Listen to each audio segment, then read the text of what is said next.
Title VI forms on the back table. If anyone cares to fill those out, be turned in at the auditor's office. If you'd all stand, I'd like to ask Ron Howe, please, the pledge. Pledge allegiance to the flag of the United States of America and to the republic for which it stands, one nation, under God, indivisible, with liberty and justice for all. I'd like to ask Pastor George Willett, lead us in prayer.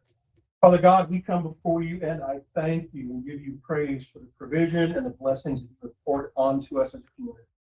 I lift up these men and women that they will be servants and leaders, filled with wisdom, filled with discernment, with the humbleness to do what is next right. Not what's easy, not what's convenient, but what is best for this community. For your glory and for the good of us all, in the name of Jesus Christ, I pray. Amen. Amen. Thank you.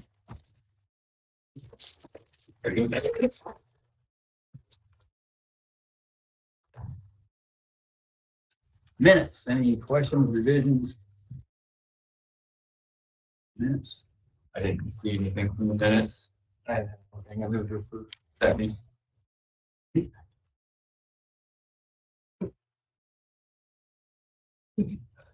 Claims. I didn't have any questions. The only thing I saw that I just wanted a little bit clarity on, Todd, there were several claims that were paid to the Jennings County Highway Department. Up next. Is that what it was? Yeah. I just didn't know for sure what it was because that was an unusual claim and to have three of them and fairly substantial amount. So, where are you using that at? You can add on your radar patching and also hot box. I don't have any other questions. I move to approve. Second. I have a question. Christie, probably. Haley Ash. What? How come she's on claims and not regular payroll? She's the animal control vet. We have a contract with her, so she's paid through contract. Oh, okay, okay. She's paid out of the 3,000 series. Okay. I'll concur then on the claims. Donna. Do we need to do payroll? Oh, yes. I think they must be paid. Payroll for November the 8th. I didn't have any questions. Was $377,764.92.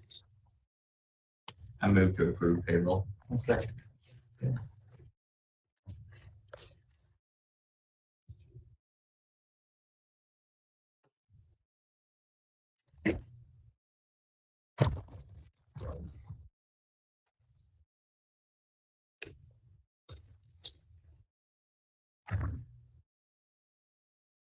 Todd Howe.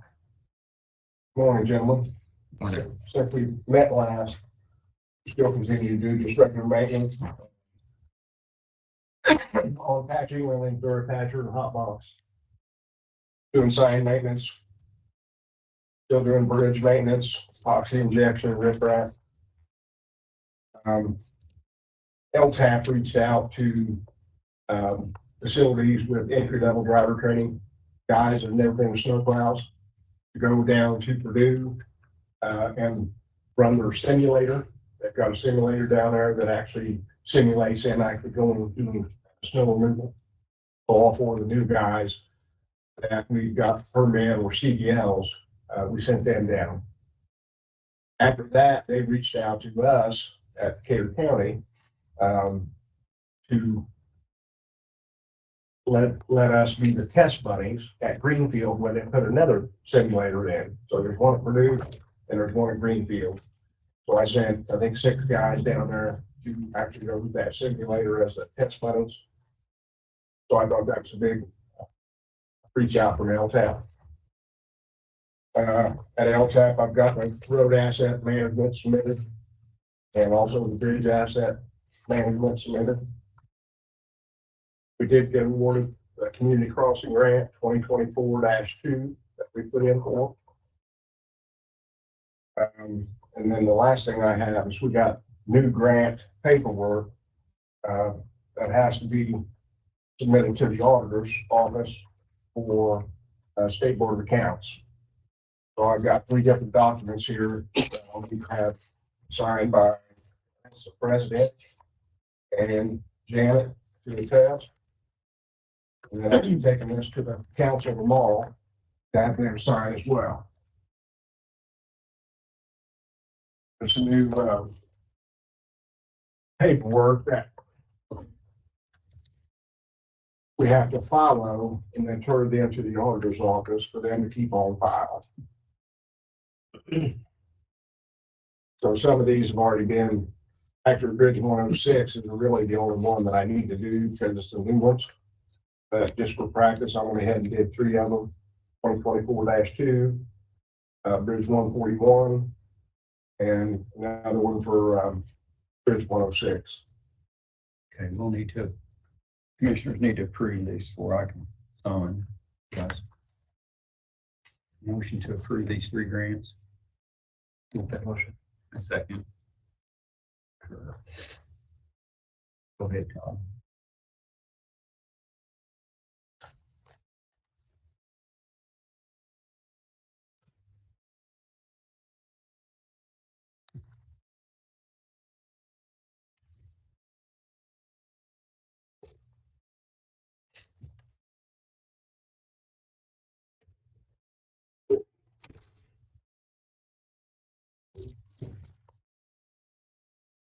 Now, Mhm.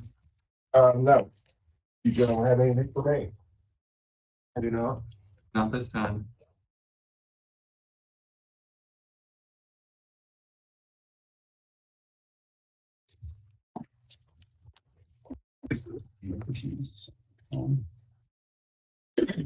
Okay. Abby Harry's supposed to be next, but Jeremiah is going to represent her. She couldn't be here.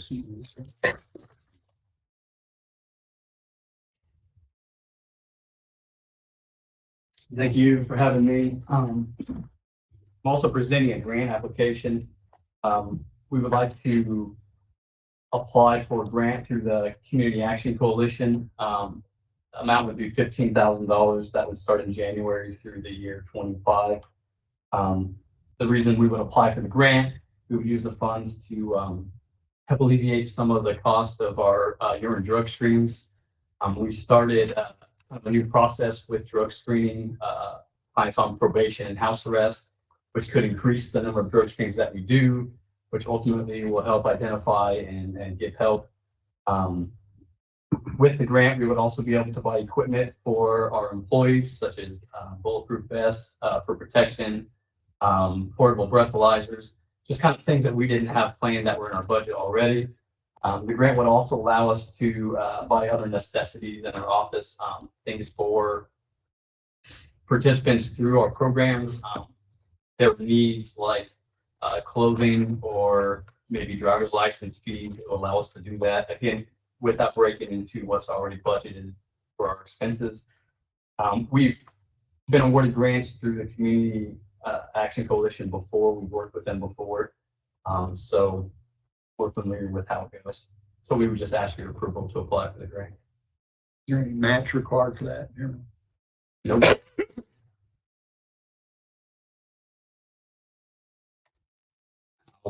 Sorry, Mark. How are your participants doing with paying their fees, things like that, that would be including the drug screen, that kind of stuff? Well, I mean, part of how our probation officers work, every contact is reminding them of fees paid, but there are just situations where people can't pay. Drug screens cost every time that we submit them. Drug screens cost every time we send them to the lab. And I think we would argue that we couldn't use it against a client that can't pay to not drug screen them. But part of our duties as probation officers is to continue to remind them of their fees up. Do the courts ever reduce to civil judgments or anything like that? I know getting them much later is difficult, but. I believe, yes.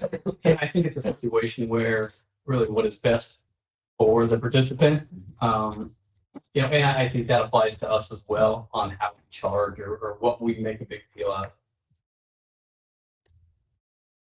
No, I think it's a good idea. Yeah, I think the recovery part of the probation is the direction we have to go for overall tax savings and just the betterment of the public. That's right. And this gives us the ability, I guess, just a little more that we have to use more that we didn't. Yes. I make a motion to approve their applying for the grant. A second. Sure. Thank you.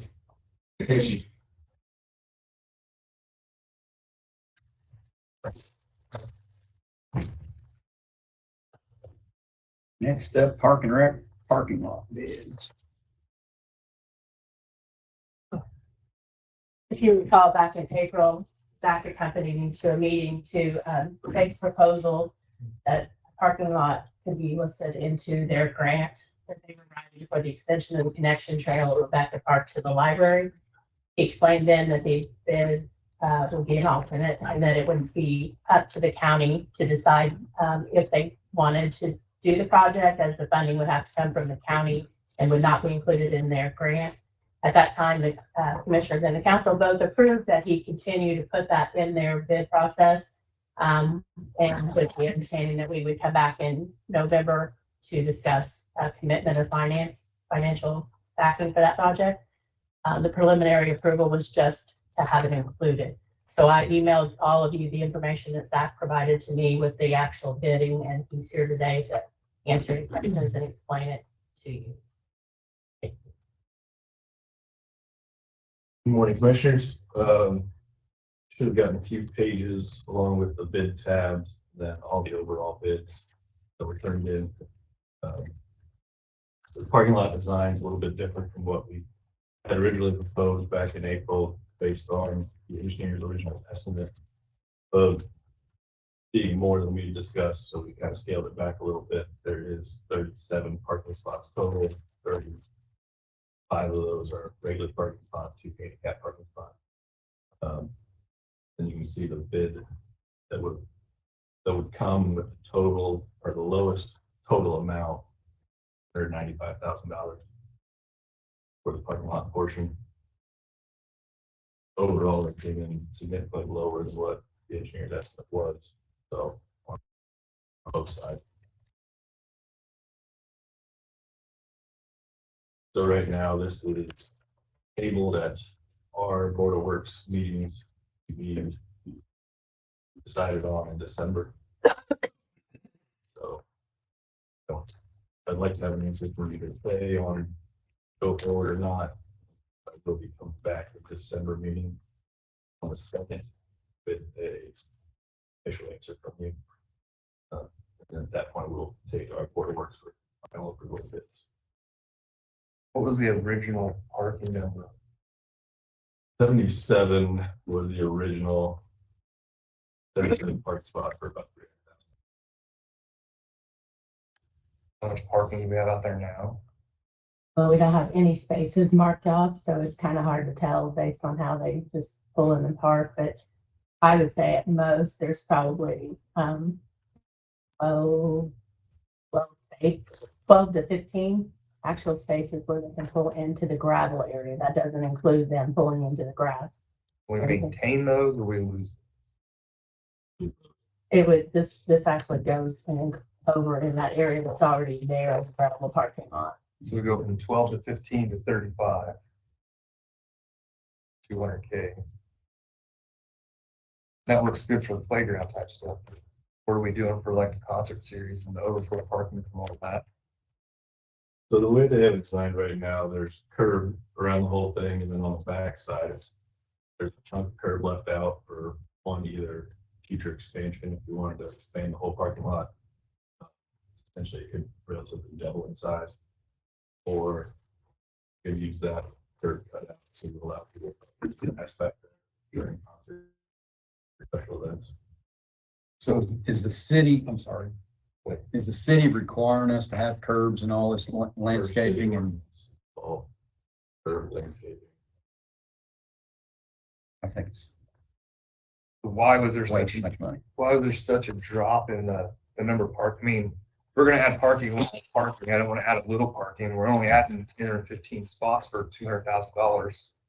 doesn't seem like a great use of dollars. I mean, when we're talking 75 or 100 spots, you're doing something. 35 spots, but losing 15 doesn't seem to be doing. That's, I mean, like I said, bids came in significantly lower than what we were estimating. Didn't want to turn in an alternate bid and get a $500,000 parking lot back for 77 spots. But make sure we got something realistic in there. But now that they did come in lower, we can look at spinning that out as part. I'd be interested in, I mean, what we had approved moving forward with was 75 or 80 spots. So I don't understand why it came back as 35. I mean, that's 6 months we've kind of wasted. We were looking at 75 spots, because that's significant enough to make a difference. 35 is not significant enough to make a difference, I don't think. I mean, I want parking out there 100%. I just don't know that I want 35 spots to expand later. And that's kind of what my thought was when we approved it the first time. The best bang for the buck was the 75 spots, but do an additional 20 spots seems to be. Like I said, we get part of the project, we can expand it out, go ahead. But I don't want to do it in 2 phases. It'd just be like, we just change the contract. USI already had preliminary designs for the entire parking lot. It wouldn't take much to. I just don't know why that's not what's being presented today. It's kind of what we asked for, approved, I should say. But I also just, like I said, come back with a $500,000 parking lot bid, and you guys just say no, and we don't really have a backup option. This way we have an option where we can expand it out based on the current bids we have. Zach, can you see how much the larger parking lot would be? And if it's something that's not feasible, I mean, one way or the other, my view on it is we need parking out there one way or the other. Whether it's full expansion or this smaller version of it, we need it one way or the other out there. So from my perspective, is we're moving forward with it. I just want to see how much the larger parking area is. And I think one thing on this design that you came with, you pointed out to me last week, was that it gave an option to retain some grassy green space and not blacktop the entire grassy area, which the larger one actually extended further out into the grass. But I also questioned the difference in the number of parking spaces. But this, this design also includes closing off the area by the playground. They'll no longer be able to drive right by the playground. They'll be coming in at a different place, creating a more safe environment for all the park users, which is something that we need to move on with at some point when we can. And this was given as an option to be included in their project as the savings to the county, if I remember you saying. Yeah, in April. good thing about going forward right now, whether it's small or large, it's a lot of costs are getting brought into the trail project also, plus the city during the construction process, so not looking at it without that, so.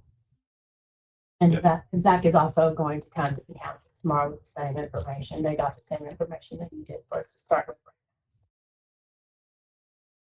You're working on a bathroom project out there. Where's that lay out into this greater scheme of things?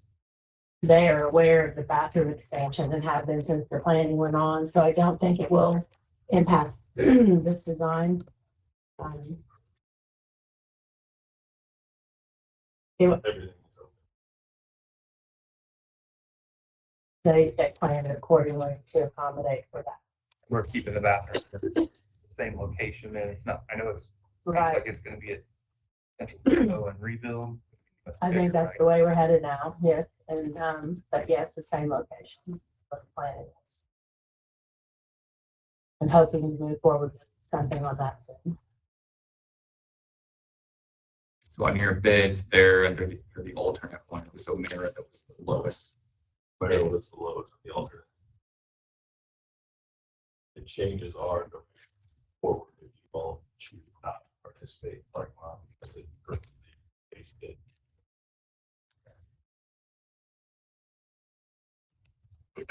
So for 25 spaces, they're nearly $8,000 a pop. And I'm just throwing that out there based on how many cars I see parked in there. I don't know exactly. Oh, you're pretty accurate. I think it's basically, they pull in each side. I think it's no more than 6 cars. 7 cars at the most would fit in there. how many parking spots do we lose because of all the extra curb? The bump outs in the middle. Well, the islands and the bump outs, what bothers me the most. I mean, it's very inefficient. It's pretty. I know the city's always after pretty, but What's in the middle of those bump outs? Is that all landscaping and all gonna be maintenance. mowed and weed, maintenance not there? Probably got to grow trees in it. Like county space. Got to grow trees in it so that blows the asphalt, concrete all out. That's what happens every time. You plant a tree and then 8 years, you got to pull it out, get the roots out of it, fix everything that it popped out.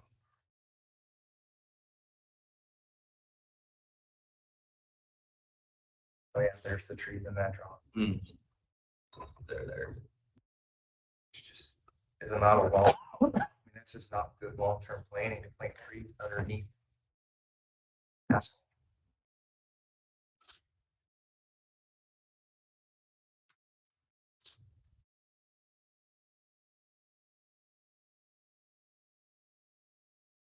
There you go, my parking lot. I want a parking lot. I just want one that's designed well. It's not going to cost us a fortune to maintain and build again later. I'd like to see removing the bump outs and removing the trees and the larger parking lot is what I'd like to see, Zach. If that's Per city possible. ordinance, bump outs. Vegetation is required. If you have to go before zoning. That's what I'd like to see. That will not happen before December. So either have to decide whether we move forward with the current design and then try to change it afterwards or not. I can put the bump outs in there with the trees in there, to get preliminary numbers for the larger parking. Okay. That, but as far as proceed towards that step. Plus that be a whole redesign of the parking lot essentially. It would what? Be a whole redesign of the parking lot essentially, so. I think Tony has a fair point though about the longevity of the parking lot. And my guess is if there's an issue in 5 to 10 years, it's not going to be the city that's paying to redo the parking lot. It's going to be the county again to redo the parking lot. And so that would be a cost shift that I think is a valid concern. People walk around the square and see it. It doesn't take 10 or 12 years and all the bricks are popping, all that expensive, pretty work is there. And in 12 years, it's ruined. We got to pay for it again. Taxpayers shouldn't have to do that. So they have it there. It's just an unnecessary expense. At least on the shrubbery, bump outs cost us spaces.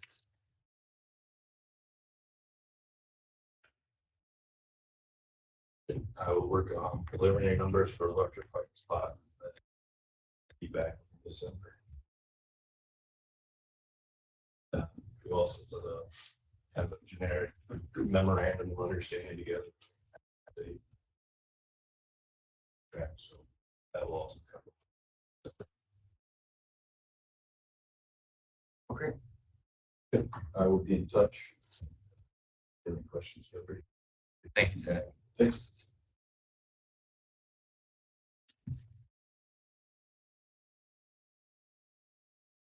Chad? Yes, so the last meeting, we took up the first reading of the biosolid ordinance. After public feedback, tweaks been made to allow that to from second reading. Just public commented appropriate meeting. So can you just detail what the changes were there? Sure. So we had accepted out Greenberg municipal water plant. Realized that not considered the Westport and St. Paul plant, so those are added in X Farms that operates under their own set of guidelines. Has some that comes in is our understanding. We've reached out to them for more detailed understanding of the situation. But as I believe it exists, they would still be allowed to accept for operation allows.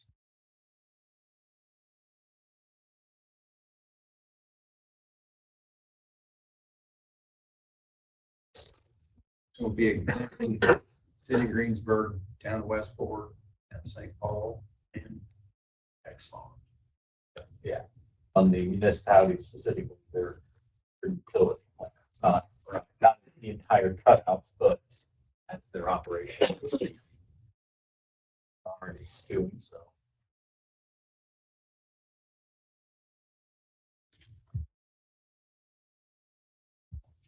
Anyone public have any comment on that matter?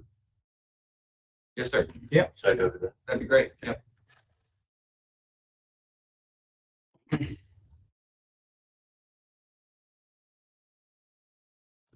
And my name is Evan Daly. I reside at 3680 East Grand South, Columbus, Indiana. I'm here today to represent Biocycle LLC. I'd like to confirm with you guys that you did receive a letter from my legal counsel late last week. We did. Going off of the updated stuff here from your attorney, I would like to request that Biocycle LLC include a list of exemptions. Biocycle LLC is fully IDEN under IDEN guidelines, regulations on IDEN. We have a permit. The permit number is 000915. If you'd like to look that up. Make that. Just to keep it simple, I believe if your ordinance does not exempt Biocycle and these other places that are operated with current item permits, I believe your ordinance is illegal. You can't simply just pick and choose who you exempt and who you don't exempt. Rules and regulations allow biosolids to be laying applied in a arena as a soil amendment and fertilizer, as long as all item rules and regulations are followed, and as long as the Class B biosolids generated within the state membrane. Biosolids can be spread anywhere within the state, just as long as the sites and the biosolids meet item regulations.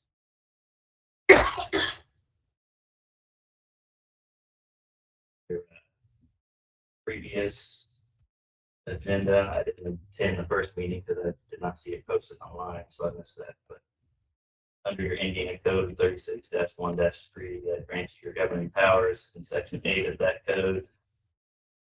Powers specifically withheld states subject to subsection, a unit does not have the following, and number 7 on that is the power to regulate conduct as regulated by the state. You also allow biosolids to be used in a residential manner, but as soon as I were to use that on any farmland, then I am therefore in violation of the ordinance. So I don't believe you can put farmers in a separate category as, from gardeners or homeowners. My permit was submitted December 27, 2023, prior to your ordinance. I know Columbia County has a similar ordinance, and just want to update you on that. They are, if they do not exempt me from their ordinance, which they are late on the formal response from our lawyer, that we will be possibly filing suit as early as this week. So if Biocycle is not exempt from your new ordinance, then we will file suit and to get rightfully exempted, because we are currently under all item rules and regulations. Thank you. What do you do as far as testing for PFAs in your As soon as I can come out on PFAS, whatever testing will be followed right now, currently all up to date on item regulations, whether That means none. You don't test for it. not yet. So prior to it will be tested. Do you know the new EPA guidelines that are out on? All EPA guidelines will be followed. They should be releasing Are you aware? everything every 4 year, possibly within this month or next month. Are you aware of the negative ramifications that have occurred across the country from PFAs being spread onto agricultural ground, residential ground? Yeah. And where are you at in the processing of this waste to be spread onto farm ground? What do you mean as to where at? Are you processing it now, or are you spreading it now? Construction, if I'm spreading it for the city of farmers, yes. Okay, so you're already spreading these chemicals that you are aware of the negative ramifications across the country of these things. It could be, but not all. There's no proof that, it's There's not all biosolids have PFAS in it. There's no, just like you guys have that as your your main concern is PFAS, but you grant Decatur County needs, but you haven't tested them as well. Have you secured a bond or insurance policy that when the testing actually occurs in compliance with IDEN or EPA requirements, that you will be able to remediate all ground, We'll have all insurance covered pollution. So, including massive EPA fines, fees for remediation? all state regulations. So, yeah. I mean, there's a lot of work to be done with PFAS type stuff, but that doesn't mean you can exclude people that are already following the laws because there's more. Well, you aren't actually functioning now. Yeah, as of December 27th, 2023, the permit is accepted. But you aren't actually in operation. Of operation of dense spread biosolids for 11 years. You haven't been manufacturing biosolids. Spreading it is not manufacturing. We're not manufacturing There's two distinct differences between spreading and manufacturing. a generator yet with one permit. So there's a distinct difference between those two. There's different, but still biosolids still follow state regulations. What we're aware of is the federal and state regulations are so out of date with the poison in our country. The cost to fix that and the deaths that are coming from it are expensive. I understand. And we're getting in front of that. I understand the concern, but you can't make your own rules when it's regulated by the state. Somebody has to make the rules. But the state regulates biosolids. And it's not Currently. And that's all being litigated. That can also be litigated. until the state law changes. We can fight the state too. Litigate. We're saving our citizens. Nobody's testing groundwater of our residents who live in the country. Who's testing the well waters? Where you're directly trying to apply this. Currently, it's 55 acres. But 55 acres is the current amount that's getting spread in Decatur County. How much are you going to land apply here in Decatur County? current land farm,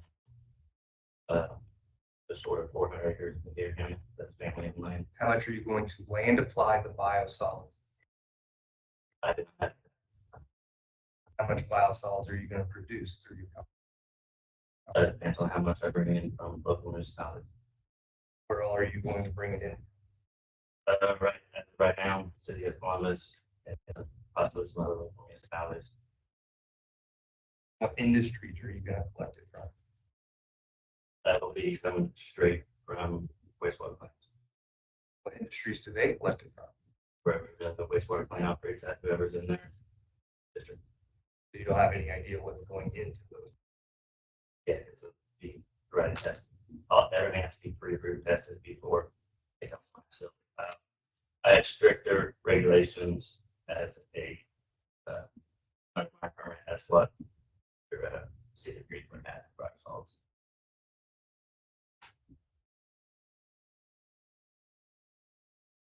But there's no PFAS.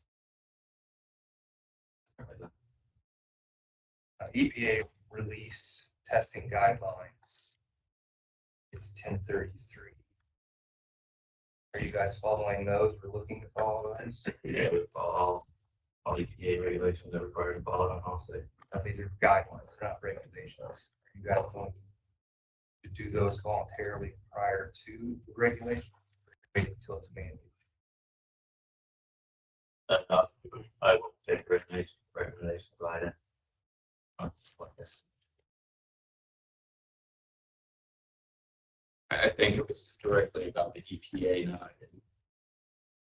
Yes, but I will follow all IDEN regulations. So if IDEN tells me I need to follow these guidelines, I'll follow them. But there is testing capability that's out there.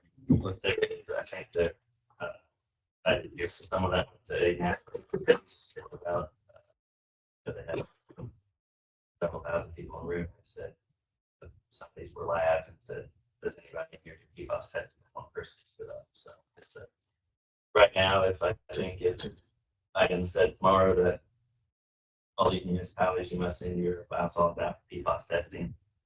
I think there's not enough places right now to process the PFAS testing fast enough to meet the requirements of IDEN, or I think other states throughout.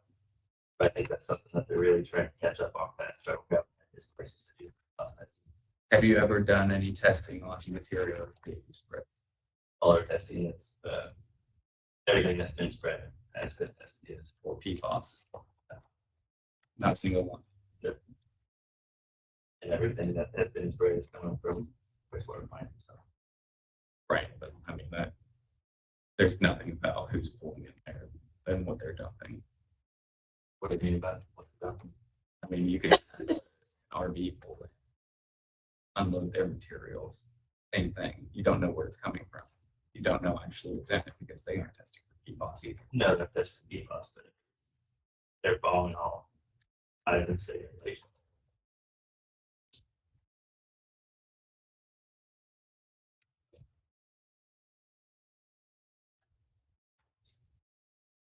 So have you got any contracts and with other landowners in Decatur County? Any contacts to, I just. other than your owner? You're not following? And I don't intend to, go out here and spread my house down, because that's, and my intent is just for fertilizer crops. What I've been doing this whole time.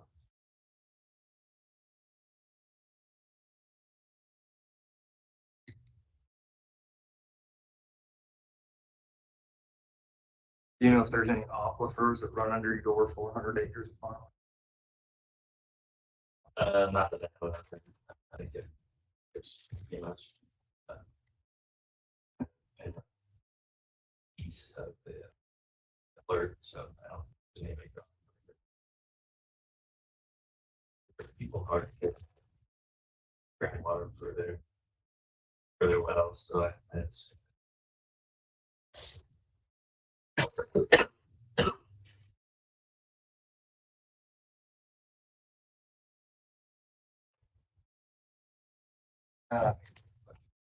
I don't have anything else. Thanks for coming in and answering some questions. Thank you guys. Okay, next up, we have a selection of VOT team for the fairgrounds improvements. We received 2 proposals. Both proposals were teamed up with Greg Marks, GM Development. One's was Scott Barnes Construction. The other was Ferguson Construction. I think they have an office in Greenfield. Guys, questions or thoughts? Do you have any questions necessarily? I didn't have any questions.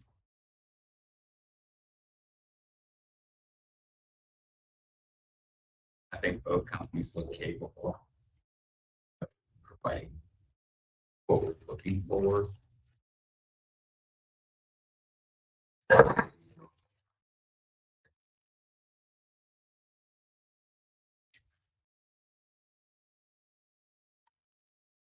I think the timeline is fairly similar. With construction starting spring of 2025.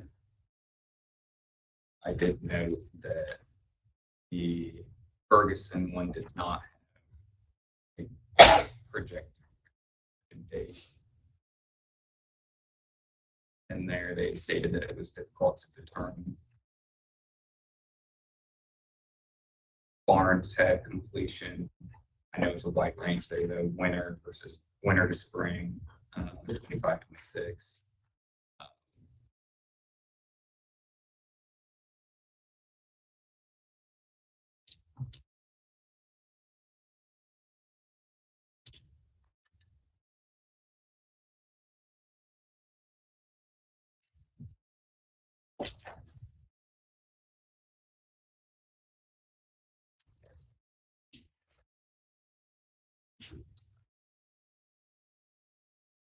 I mean, like Ferguson was mostly out of Ohio, but offered in Indianapolis. They came to Indiana on the state.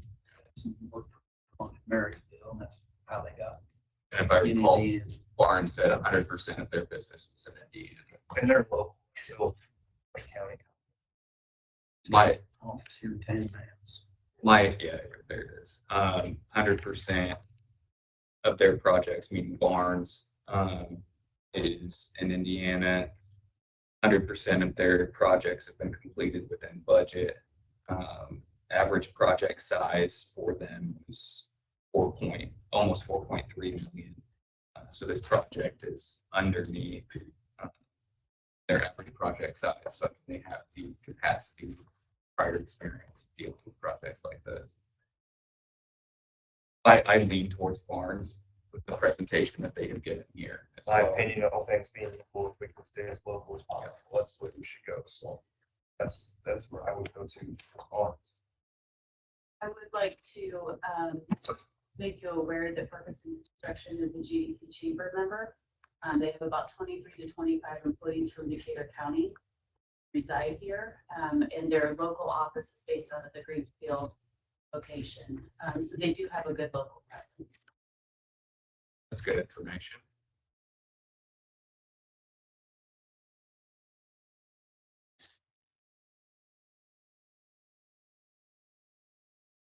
Any other questions, comments?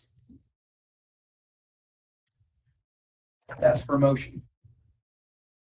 I make a motion to accept the proposal tendered by Barnes. I would concur. Get in touch with Scott. Next up, building inspector nominating or interview committee, I'm sorry. Did interviews last week. Came up with the recommendation to hire Tim Kramer as our building inspector for the county. I saw his resume. Tim's been in construction business for years, I think. Yeah. Very familiar with our codes, what that pertains to, and willing to start here pretty quickly if it's our desire. Who all was on the committee? Myself, Danny, Todd Maurer, Brad Schutte, and Holstone. So council, commissioners, EZA, and Yes. all represented in the board. I'll make a motion. We accept the recommendation of the hiring committee. I second the motion. I would concur. Touch with Tim.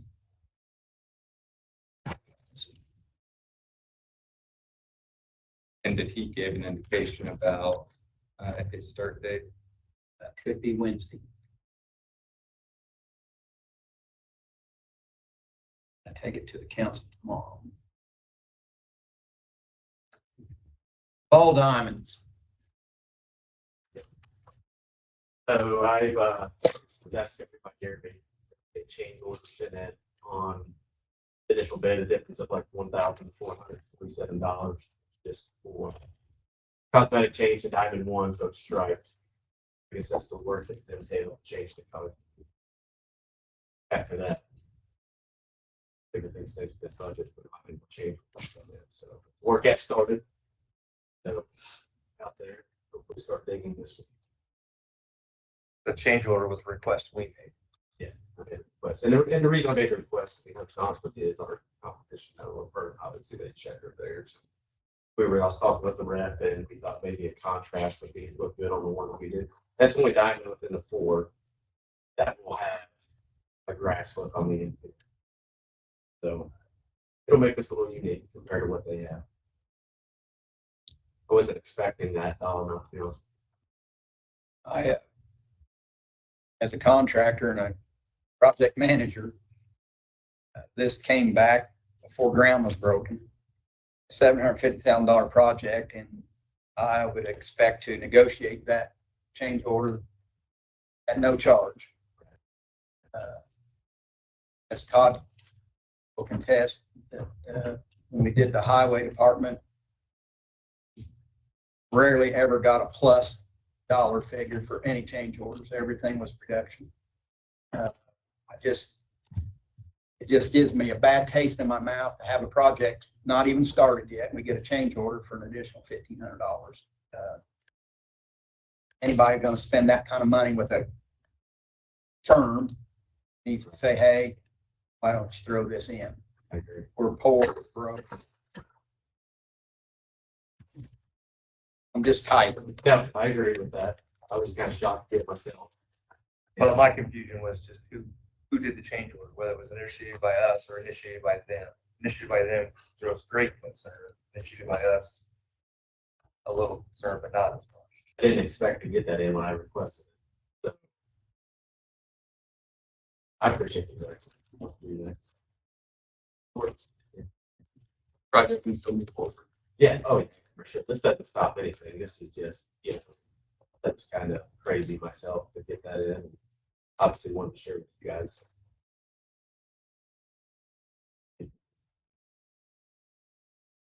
So, no, Well, thank you. Thanks, Rob.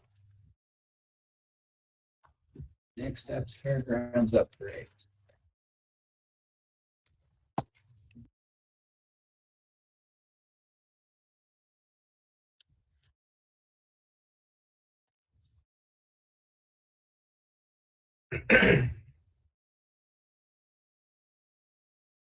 Best for that to be on. Did you put that on? Was that the?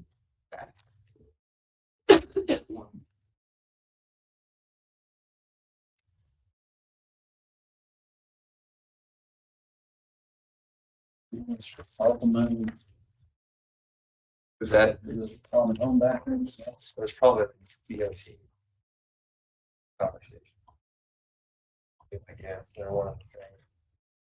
Yeah, no, ARPA has an improvement about the fairground because fair committee voted not to put that money out there, so he's not allocated anything for that.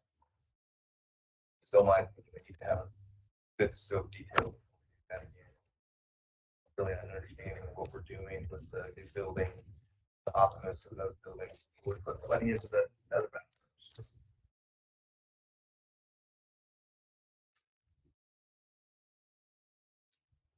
All right, go on. Dawn. Morning. Passed out our latest annual report, as well as the new 2024-2025 business referral guide that houses all of the GDC chamber members in it. As you know, the mission of the chamber is to provide leadership, advocacy, and resources for our members.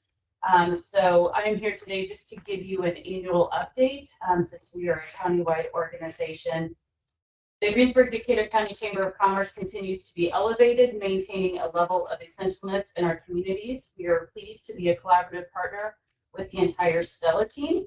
Most recently, you might have seen that we helped host the walking tour last week with the rest of the Stellar team organization. That was a very successful event that allowed the United States Small Business Administration, as well as the Indiana Small Business Development Center, to tour our downtown. It allowed us to highlight over 11 different businesses that we walked in and out of, spoke directly to those business and building owners.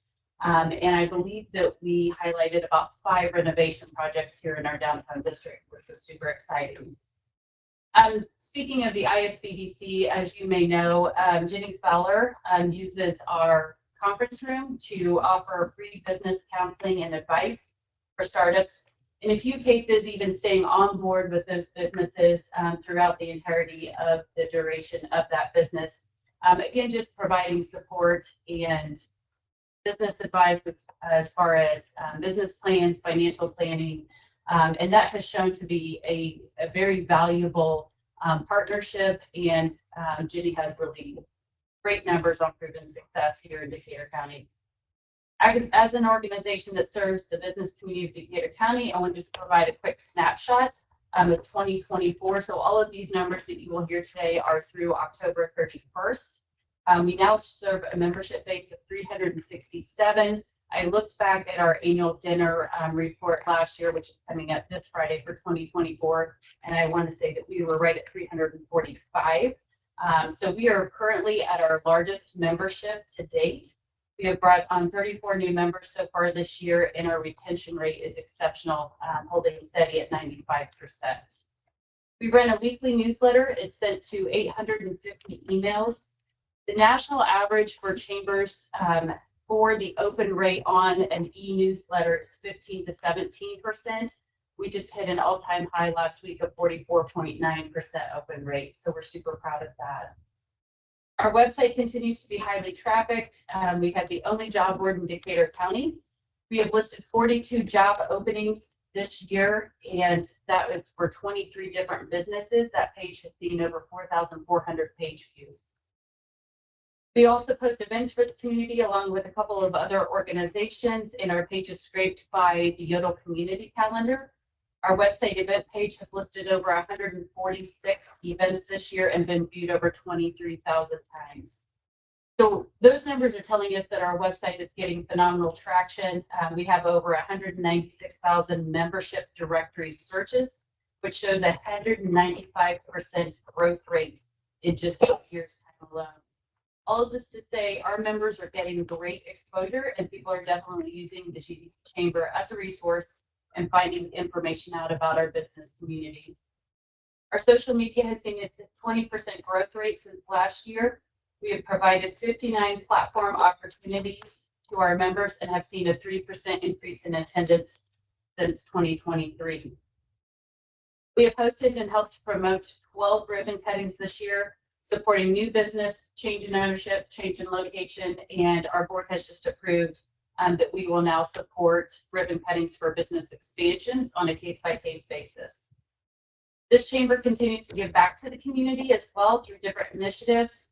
$22,000, over $22,000 has been reinvested this year, including some important announcements that we will make at this Friday's chamber annual dinner.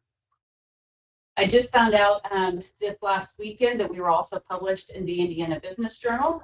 So we're excited to continue our reach and exposure through the state as well. I just want to thank you. I feel that it's important that you continue to see us as a valuable community partner in Greensburg and Decatur County. I want to keep you up to date on what we are doing here in the community.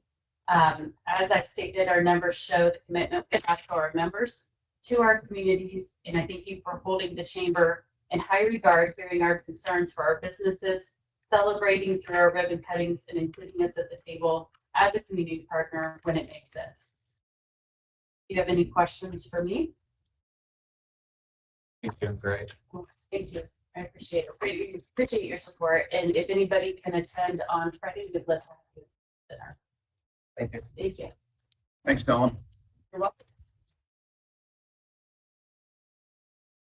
We have a request for facilities, use of facilities from Main Street, Greensburg. Good morning.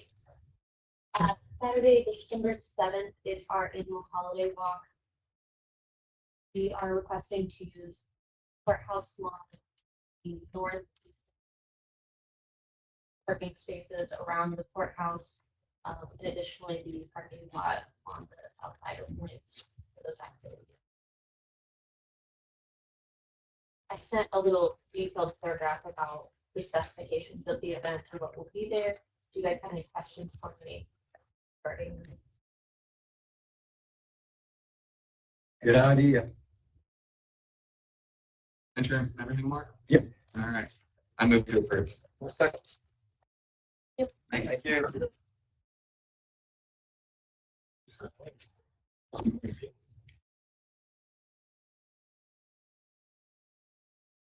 Mindy, do you want to give us a report? That's fine. Okay. Okay, as of 10/1/24, there were 75 cats in the shelter and 29 dogs. Injuries in the county were 5 cats and 21 dogs. In the city, there were 40 cats taken in and 6 dogs. And that brings year to date 79 cats for the county and 149 dogs for the county. In the city, there was a total of 290 year-to-date and 128 dogs. We had 33 finalized cat adoptions and 14 finalized dog adoptions. Year-to-date, we have done 225 cat adoptions and 140 dog adoptions. We currently have 63 cats in foster and 35 dogs in foster. We euthanize 5 cats and 5 dogs, bringing the euthanasia rates to 44 for cats for the year and 26 for the dogs for the year. And we sent 2 dogs to rescue, which brings our year to date at 123 for cats and 75 for dogs. We returned 1 cat to its owner and 3 dogs, bringing 3 cats year to date and 69 dogs. We had 1 cat owner requested euthanasia and 2 dogs. So the year to date is 3 cats owner requested and 12 dogs. There were 4 incidents in the county. 0 animals picked up and 2 runs. So that brings us at a county of 12 year to date and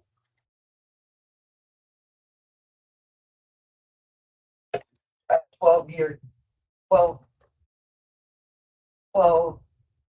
incidents year to date, 147 picked up and 80 runs. In the city, there were 8 incidents, 1 animal picked up and 4 runs. And that brings the city total up to 148. 30 year to date picked up and 127 runs. And then the breakdown, owner surrender for cats in the city was 27 and 4 dogs that were owner surrendered in the city. In the county, there were 8 cats and 0 dogs. And so the strays, there was 13 cats in the city and 2 dogs. And in the county, there were 5 cats and 13 dogs. And on the waiting list, there was 28 and 15. And there were 2 citations written for that. What were the citations for? Letting a large. Sorry. I know exactly what they were for, because they were back to back. We got the call on Saturday and then again on Sunday. So they had to get back to back. Same owner? Yes. Same owner. Here in town, let's see.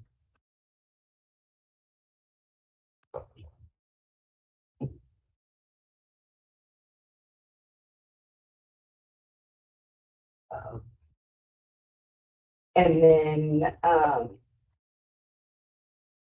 also with those 2 back-to-back citations, actually I've been in touch with Chief McNeely, and we're going to make it work on even this dog, like a dangerous dog.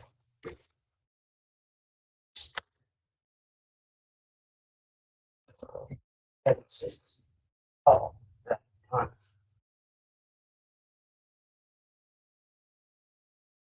And we did receive an extension on our grant for the 2024 regular rate saving law for the cat TNR. So we received a 6-month extension to get those cats done.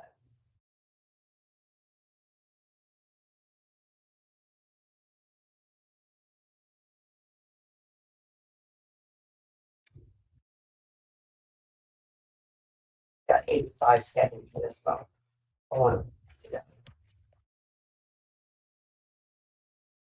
So hopefully it won't take the 6 months. And how many procedures does that racial rate cover? 500 cats. And how many have we done so far? I'm thinking maybe 250.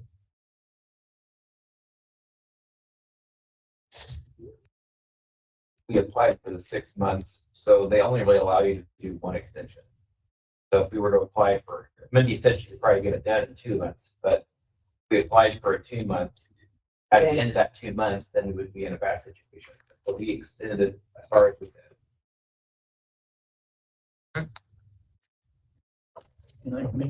Oh, let me tell you too. So the HVAC is installed. Well done. KFAB is, they've been in, they've put in some of our troughs.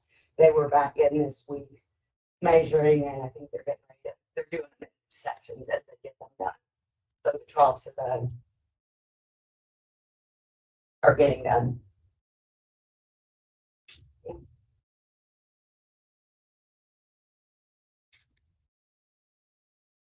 Anything else?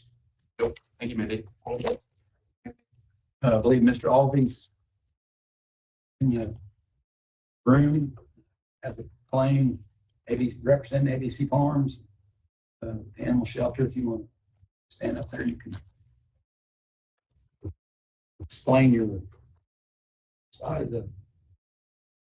I just need to pay for the services I provide.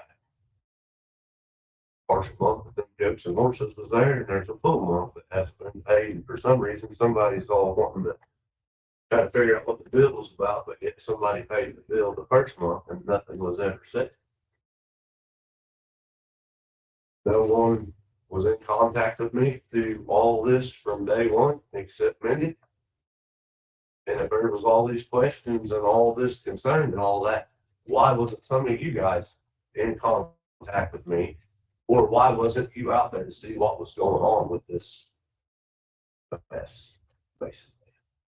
Well, for the first 60 days, I don't think we knew they were even there. Is that correct? Okay, it's a while. How does that turn on me and be my problem that you guys as a county don't know what is going on and where they're at? I think our main question was the totals that you were requesting based on hay and feed seemed very high considering the amount of feed that we had purchased from Lowe's Pellet and Grain here in town. Because when I went through and I added up the cost of the feed, we were well over, I think, $5,000 on feed, where we were buying at a time, let me find it. We were buying like 15 to 20 bags of feed every couple of weeks that were getting sent for goats, additional feed for horses. And so I think our big concern here was The 8, 9 bales a day.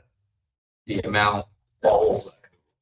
If you break that total amount down about the amount of animals that was at my place, we use roughly, we basically use 3 bales of straw a day to keep the smell down and from the urine and everything. 9 bales of hay to feed them between the horses and the goats. And if you do, and then basically $2,135 of that bill is for the facilities at my place and my time of taking care of them every morning and every day. So when you break that down amongst all the animals that was at my place to do all this, it comes out to like $1.84 a day per head. That's with feed, facilities, and my labor. Now, you said something and I just want a little bit of clarity on it. You said that you were using, say, 3 bales a day to keep down the smell and the odor of urine. Were you using the hay for bedding? Straw. Okay, you were using straw. Yeah. Okay. There's basically on that bill, if you break it all the way down, the amount of hay is $2,160, $405 for straw, and $2,135 for my labor and my facilities for the month. That's how $4,700 for the month come about.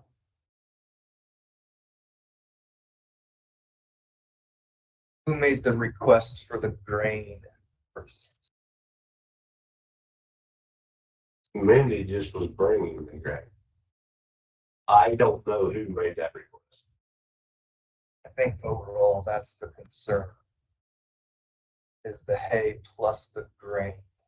Food for the heads per animals was kind of told to us was excessive for the animals' condition at the time. Because when something hasn't been fed properly for a long time, you can't just be dumping food in front of them. Well, for the shape that they was all in, there was only one loss there. Yeah. They were definitely. And when you take that many animals, 9 bales of hay is not excessive.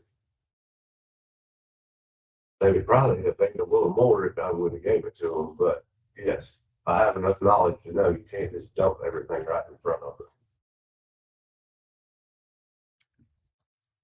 How much grain were they getting a day? 2 bags. So it's 9 bales of hay plus the 2 bags. I think that's where the questions originated, as I remember our past conversation.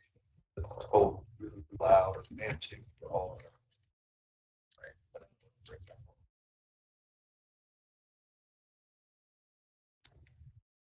And I know also, I mean, you said there hasn't been any communication. I know that back in, I think it was August and then again in September, there had been communications inviting you to come to a commissioners meeting.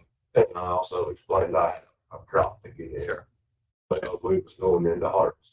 But that doesn't make it for the 3 months prior to that there was no communication. And on top of, I got paid for the first month, but then there's no communication from anybody of why I'm not getting paid for the second month or the third month. And then it's about 30 to 45 days after, and then I start getting invited into this meeting, and we're right smack dab in the middle of harvest and got dropped to get in. Well, the first month was paid through a grant, not by the commissioners. Okay. And it was approved prior to us really having any knowledge of the situation. So Okay. it brought to us on the day that we approved it, and it was paid by a grant. Okay. Secondly, as commissioners, we're kind of at the very top. We have people that work for us. Mindy is the person that works for us. We communicate to her, and then she's supposed to call and communicate with you. And then as commissioners individually, none of us can make a decision. We do that as Understand that. so if we're making decisions on our own, then we're doing it illegally. So we directed our director to ask questions, to talk to you, and to bring those back. She was asked multiple times. And that's why she was communicating with you and not us. She was asked multiple times, and I finally got an answer that it had been turned in. And I don't know, was it a month and a half, 2 months ago, got started inviting to the meetings, and obviously with no rain, there was no way I could make it. So that breakdown on the business. And I believe that's what our questions were and what we were wanting, just to break down. Maybe you could provide that to us. We had questions on it, like we questioned all of our bills and claims every meeting. It's not unique. There are aspects to a lot of the claims that come in here that we ask questions. I mean, you were sitting here this morning and you saw me ask Yes. Todd about what some of the claims were. That's not unusual.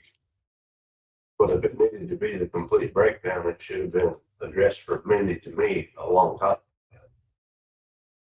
ago. A complete breakdown. She just told me to make up the.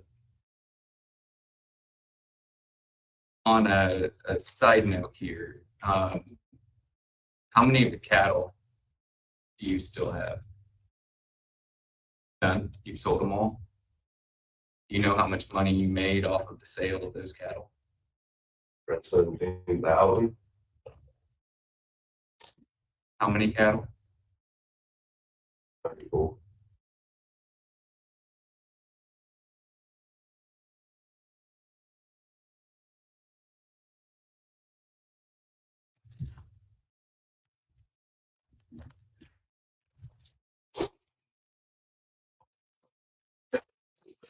And how long was it from when you had received those cattle to when you sold the first head?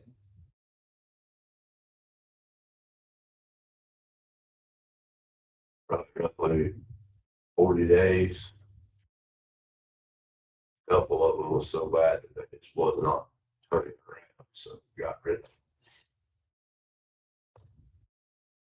it. Did you sell those first or did you wait for them to put some weight back on?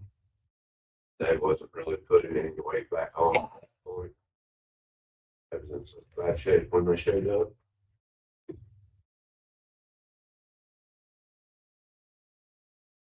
So did you sell the ones that were healthier earlier or?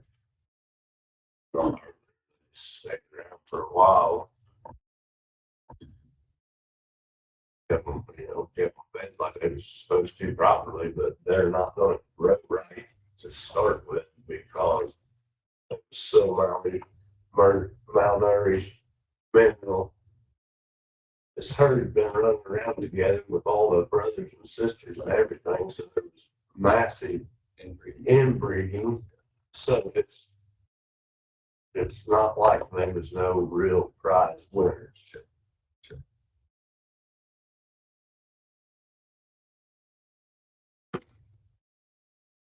Then did we pay you trucking to haul those cattle? Someone did. Mindy told me to make out a bill for going and rounding them up and hauling them, and I don't know who paid it. She just told me to make out a bill for the mileage and the hauling. That is all. I don't know who paid it, sir. Oh, no, we paid it. I don't understand why we paid I trucking and I don't understand that either. That is all with what Mindy told me to do. I think you can kind of see there where we might have some questions, Mr. Albee. I understand that, but. And I understand your position.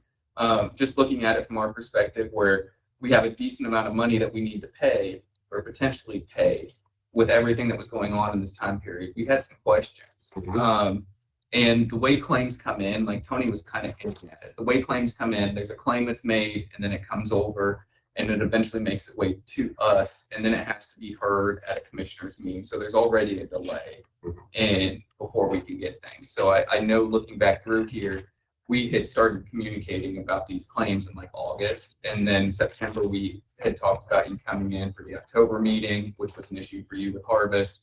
And so then here you are today. So I know it's a lengthier process, but there is a delay in the way that we actually get the claims before we can approve. So I know that's part of it, but with all of this together that had happened in this time period of over the summer from what, May to August? Mid-May. Yeah. There were a lot of things going on there that we were concerned about. The cattle, did they overlap with the horse and the goats? What do you mean? Like, were they on your property at the same time period? Okay. Were the cattle getting fed from the hay that we were already providing? No. Okay. I was feeding the cattle around. That was on a lot to the northwest of my place. What size were the bales that you were using for the goats and horses? Just for the goats and the horses? Yeah. Just an average Regular. size square bale.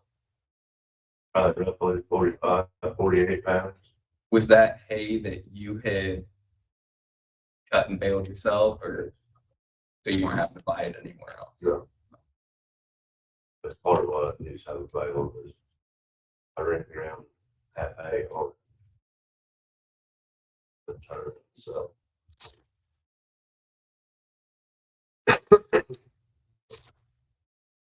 Mindy, can you confirm that you requested an invoice for the transport of the cattle?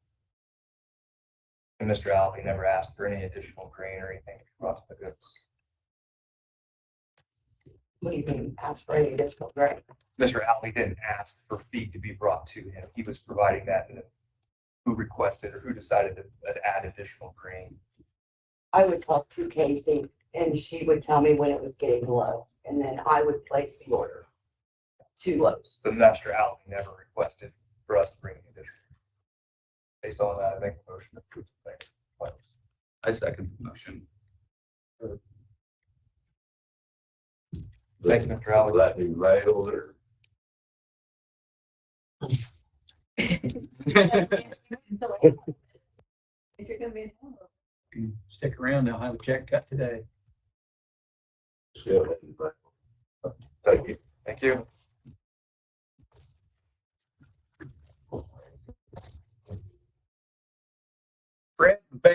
called me. Fred, you want an opportunity to talk? I can. Noticed you're here. Called me about guardrail had been hit, and it's been hit countless times. Kind of protects his house coming out of Lake Santee, and Yeah, talk to the other guys and let them know what your thoughts are. But my thoughts on the guardrail where I live, on my Jackson Nursery, on the Green Curve comes out of Lake Santee.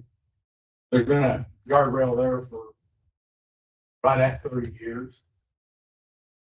Has been hit over the years several times. Before the guardrail was put in, recently put in. My memory's not great 30 years ago, but a car had come through, went through my garage. And it damaged quite a bit of property at that time. Luckily, it didn't hit the main part of the house. It did go through the garage.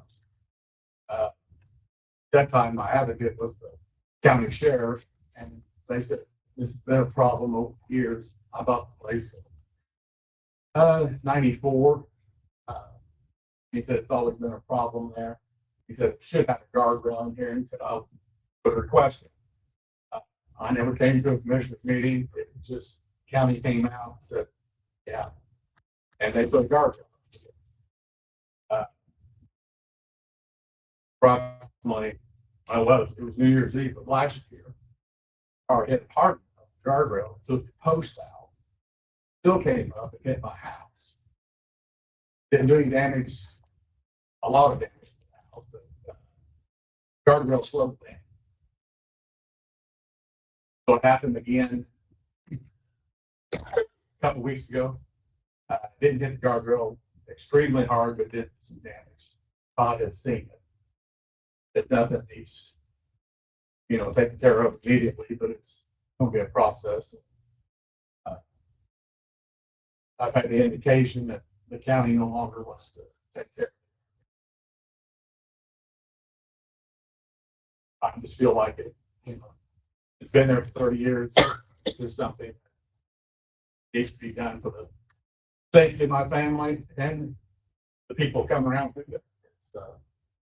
It's something that helps. So that's what I say. Is that guardrail there? Did you say it's on the east side of your property? Is that where it's located? It would be on the east side, yes. I wouldn't be here for guardrail. And was there a police report on this last incident? The last one, yes. I didn't bring that with me. But they have insurance, so you ought to be able to turn a claim in to that driver's insurance, and they should be charged for this guardrail, correct? I mean, that's my thoughts, how it ought to be handled. Even there's not insurance, we gotta fix it, or we gotta straighten that road. I mean, that's the other option. Take that nasty curve out that everybody in the county hates and straighten the road. But we can't not do the guardrails. There You have can't to be take delays. his house out, straighten the roads. There's the field right there. But no, the guardrail has to be fixed. That needs to be fixed immediately. That's horrible. We can't delay that. I don't know if you've done that in the past, turn it into these insurance companies. They need to be paying your guys in the county for that repair. Well, how far in the past, or more, I don't think, done the last couple times. Yeah, somebody needs to pay, reimburse us for that. Okay. Their insurance needs to take care of that. Sometimes Just like I if a understand utility pole was involved, It has been hit fast. you don't know. People will take off. I had a local guy hit it. He brought his own equipment up and he repaired it himself. So it would get turned into insurance, but it's an issue there. I just feel like that area needs protected. 100%. I mean, there shouldn't be any delay in fixing this. When they get hit, we need to get it fixed. If one hits it and then it's not fixed, and 3 days later, somebody else hits it, it goes through that guardrail and it's a house, that's the problem. So fix it and repair it later. I mean, there shouldn't be any delays. But the only other option in my eyes, take that farmer's field and straighten it out. That's a much more evasive way of doing it, but I mean, that guardrail's gotta be there. It's an nasty curve. Yeah, that whole layout. And Santee has exploded out there over the years as far as population. The roads just haven't kept up. I understand. Thanks for coming in, Fred. Hey, I appreciate the opportunity. Thank you. Anyone else? I want to thank Micah for filling in some electrical inspections for us on the need. I'll be glad to help Tim if he needs any help or whatnot. And I've got some ideas that I've had the past couple of years. And I've done about 20 electrical inspections in the past couple of weeks, I think. I've failed quite a few. I've seen a few things on a different level, and I've got some more ideas I'd like to bring probably first quarter of next year, just to bring past you guys some jobs that I'll be working on that this winter. But I would love to stay on and help Eric and even as an advisor if need be. So I definitely appreciate you guys reaching out to me and helping me help the county. Thank you. Thank you. Anyone else? Ron, have anything? I was just gonna say, from the rate standpoint, as the fairgrounds project develops further and you know, maybe sharpen pencil on some of the estimates, just let me know. We are, as a region, the first ones to be able to be approved for rate 2 projects. So we want to get that one in there approved and figured out. They haven't built the back end for releasing funding for rate 2 yet, so but they can actually give the green light. The only other thing, just looking at housing studies, it's been about 6 years since we did a housing study. We're getting down here to get that, so might be one of you guys to talk about that and split it up accordingly. And then just working with some economic development agreements, hopefully have those before you guys next couple of months. Ron did send me names on Friday, I think, 3 philanthropy groups to help fundraise a campaign for them.